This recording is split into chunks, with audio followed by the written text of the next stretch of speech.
ہم نے ایک نسل تیار کرنی جن کا اللہ سے تعلق مضبوط ہو اور جن کا قرآن سے تعلق مضبوط ہو، جن کا اللہ کے نبی کے ساتھ تعلق مضبوط ہو، جو قرآن پر اپنا زور لگانے والے ہوں۔ بلاد ہند میں قرآن پر بہت زیادتی ہوئی، صرف فقہ۔ قرآن تبرکن ہوتا ہے، حدیث بھی تحنیف کے لیے ہوتی ہے، وہ بھی تبرکن ہوتی ہے۔ وہ لوگ وہ نوجوان جو اللہ کے سامنے کھڑے ہوں، اللہ بھی کہے اور خدا بندے سے خود پوچھے بتا تیری رضا کیا ہے، میرا بندہ بول کیا چاہتا ہے، لوگوں کو ہدایت کے نشان بنا کے چھوڑے۔ مولوی بنانا کیا مشکل، تم سارے مولوی بیٹھے، ہم سارے مولوی بیٹھے، لیکن کوئی نسل تیار کرنا، اس کے لیے فالتو کام کرنا پڑتا ہے۔ جو گاما پہلوان تھا غلام محمد، اس کا قد تھا 5 فٹ 8 انچ، اور 6.25 فٹ کے پہلوانوں کو اٹھا کے ایسے پھینکتا تھا جیسے کوئی تنکا اٹھا کے پھینک دیا۔ 400 کشتیاں لڑیں، ایک میں شکست نہیں کھائے، 400 کشتیوں میں ایک میں 5000 وہ ڈنڈ نکالتا تھا، اور 5000 وہ بیٹھ کے نکالتا تھا، اور 3000 ڈنڈ نکالتا تھا کمر پہ وزن رکھ کے۔ تو رستم زمان بننے کے لیے صرف ڈنڈ کافی نہیں ہوتے، صرف بیٹھ کے کافی نہیں ہوتے۔ 7 کلو بادام روزانہ کھاتا تھا، 5 مرغیاں روزانہ کھاتا تھا، 10 سیر دودھ روزانہ پیتا تھا، اور تہجد کا پابند تھا، نمازوں کا پابند تھا۔ امرتسر کا تھا، تقسیم کے بعد لاہور آ گیا۔ ایک یعنی اس کی برداشت کیسی تھی، ایک سبزی والے سے سبزی لینے لگا تو وہ اس کوئی بھاؤ تاؤ میں کمی بیشی کی بات ہوئی تو اس نے وہ ہوتا ہے نا، وہ جو تولنے کے لیے جو باٹ رکھے ہوتے ہیں، اس نے اٹھا کے گاؤں میں گھمار، اس کے یہاں لگا، خون نکل آیا، اس نے پگڑی کھول کے وہ اس کو بل دے کے نا بند کر دیا اور چل پڑا۔ تو لوگوں نے کہا پہلوان جی رستم زمان اے ماڑا جا بندہ، تسی پھوک مارو تو اڑ جائے۔ کہنے لگے یہ رستم زمانی جو ہے نا، یہ برداشت سے سیکھی ہے، ایسے نہیں سیکھی، یہ برداشت سے سیکھی۔ اور مجھے نہیں بلکہ پورے ماحول میں یہ بات ہے کہ مولوی غصے والے ہوتے ہیں، مدرسے کے طلبہ برداشت سے عاری ہوتے ہیں اور اخلاق سے عاری ہوتے ہیں۔ حالانکہ میں قسم اٹھاؤں کہ انڈیا، پاکستان اور خاص طور پر بنگلہ دیش کے جو طلبہ ہیں، جتنی قربانی وہ دیتے ہیں پوری دنیا میں کوئی نہیں دیتا، لیکن ان کو کوئی لے کر چلنے والا ہو اور انہیں بتانے والا ہو تو یہ بہت بڑا ذخیرہ ہے۔ حنفیت کا تعصب اور باقی جو اہل فرق ہیں ان کی نفرت، وہ عجیب و غریب سی شخصیت بن کے باہر نکلتا۔ ہم نے انہیں مومن بنانا ہے، مسلم بنانا ہے، موحد بنانا ہے، مصدق بما جاءت بہ الرسل بنانا ہے۔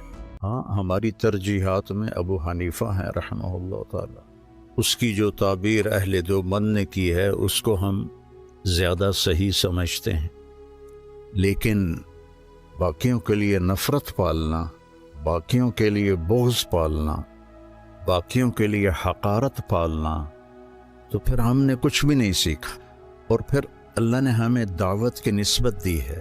داعی تو کام ہی ہے کہ حقیر سے حقیر کو سینے سے لگانا، بڑے سے بڑے مجرم کو سینے سے لگانا۔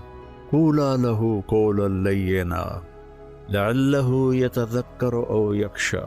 کیا بات اللہ کر رہا ہے، کلیم جیسی ہستی سے جس کے سامنے والے کے بارے میں اللہ کو پتہ ہے ایمان نہیں لائے گا۔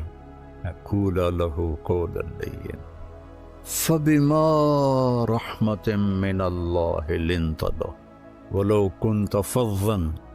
زبان کی شدت، غلیظ القلب، مزاج کی شدت، کس کی؟ رحمت للعالمین، کس کی؟ سراج منیرہ، کس کی؟ شاہد مبشر نذیر داعی الی اللہ سراج منیرہ، مزمل مدثر طٰہٰ یاسین حاشر ماہی عاقف فاتح ابو القاسم لیکون للناس نذیرا، تبارک الذی نزل الفرقان علی عبدہ لیکون للعالمین نذیرا۔ اگر میرے محبوب آپ کے اندر یہ دو باتیں ہوتی ہیں، یہ تیز و شدت مزاج میں سختی ہوتی، لن فضو، کون؟ ابو بکر، کون؟ عمر، کون؟ عثمان، کون؟ علی، طلحہ، زبیر، سعد، سعید، انصار، مہاجرین۔ اور انفزاز ہوتا ہے بھگدڑ مچ جانا، لن فضو۔ تھوڑا سا یہاں یہ مسجد ہل جائے تو ہم یہاں سے کیسے بھاگیں گے؟ ترتیب سے نہیں، اندھا دھند بھاگیں گے، اس کو انفزاز کہتے ہیں۔ لن فضو من حولک۔ سو میرے عزیزو، ایک نسل اللہ سے مانگو، ہم جائیں تو ایک نسل چھوڑ کے جائیں، اور مکمل ہوتا ہے اخلاق پر۔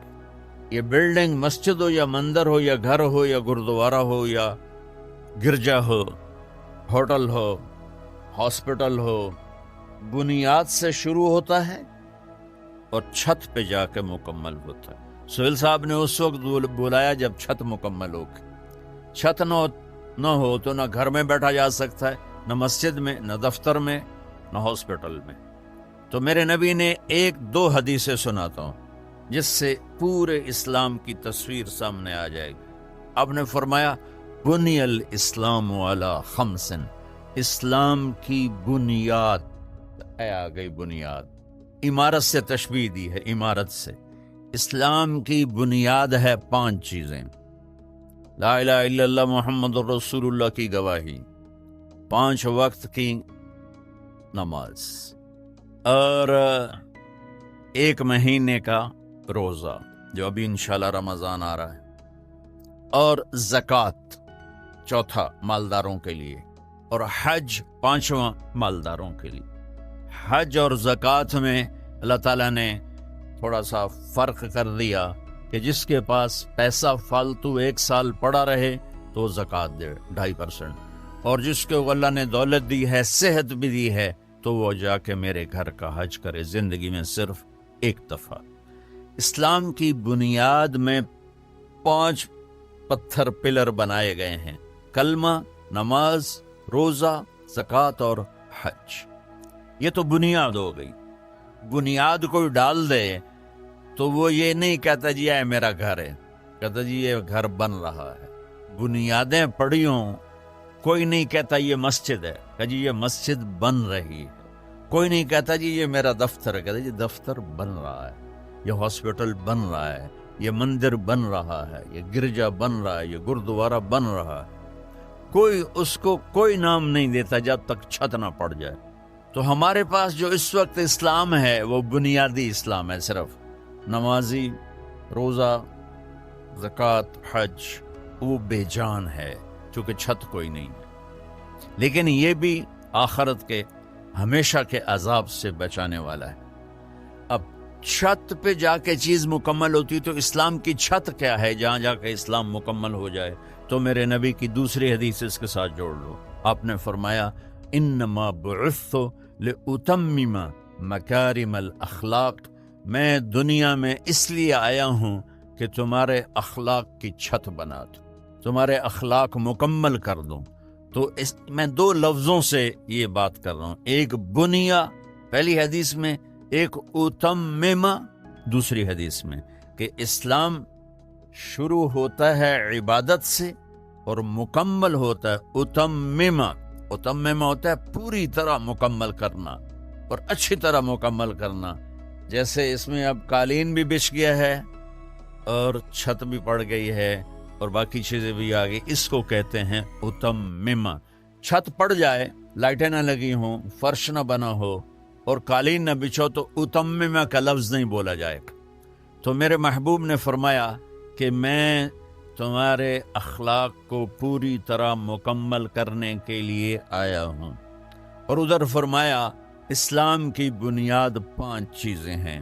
تو بھائیو، میرے نبی کا دین، میرے اللہ کا اتوارا ہوا اسلام مختصر 2 حدیثوں میں ہے۔ ایک کلمہ، نماز، روزہ، حج، زکوٰۃ، اور ایک اچھے اخلاق۔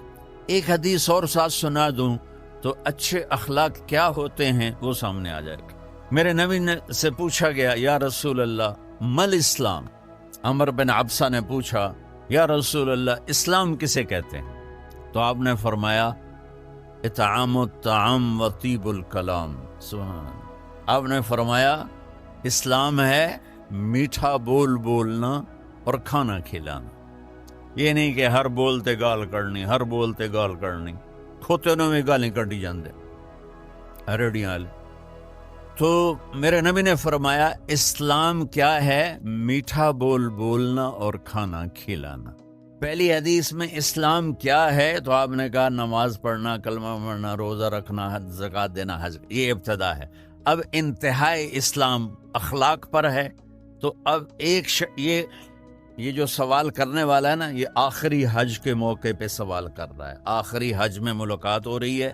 الیوم اکملت لکم عرفات میں نازل ہو چکی ہے، دین مکمل ہو چکا ہے۔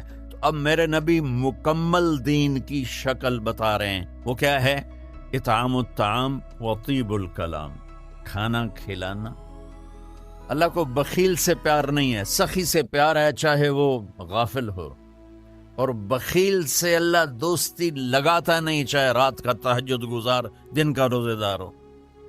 چاہتا نہیں پیو گے، پہلے ہی نہیں کہہ دیتا ہے، چاہتا نہیں پیو گے، اگلا شرم میں چاہتا جی نہیں جی بس رہن دے۔ روٹی تو نہیں کھاؤ گے، روٹی تو نہیں کھاؤ گے، بخل کا دورہ۔ ہمارے بچپن میں جب یہ سڑکیں کچی ہوتی تھیں تو مسافر آ کے ڈیروں میں ٹھہرتے تھے۔ تو ہمارا ایک کلچر تھا دیہاتی، اور یہ بھینسیں گائیں بہت زیادہ ہوتی تھی۔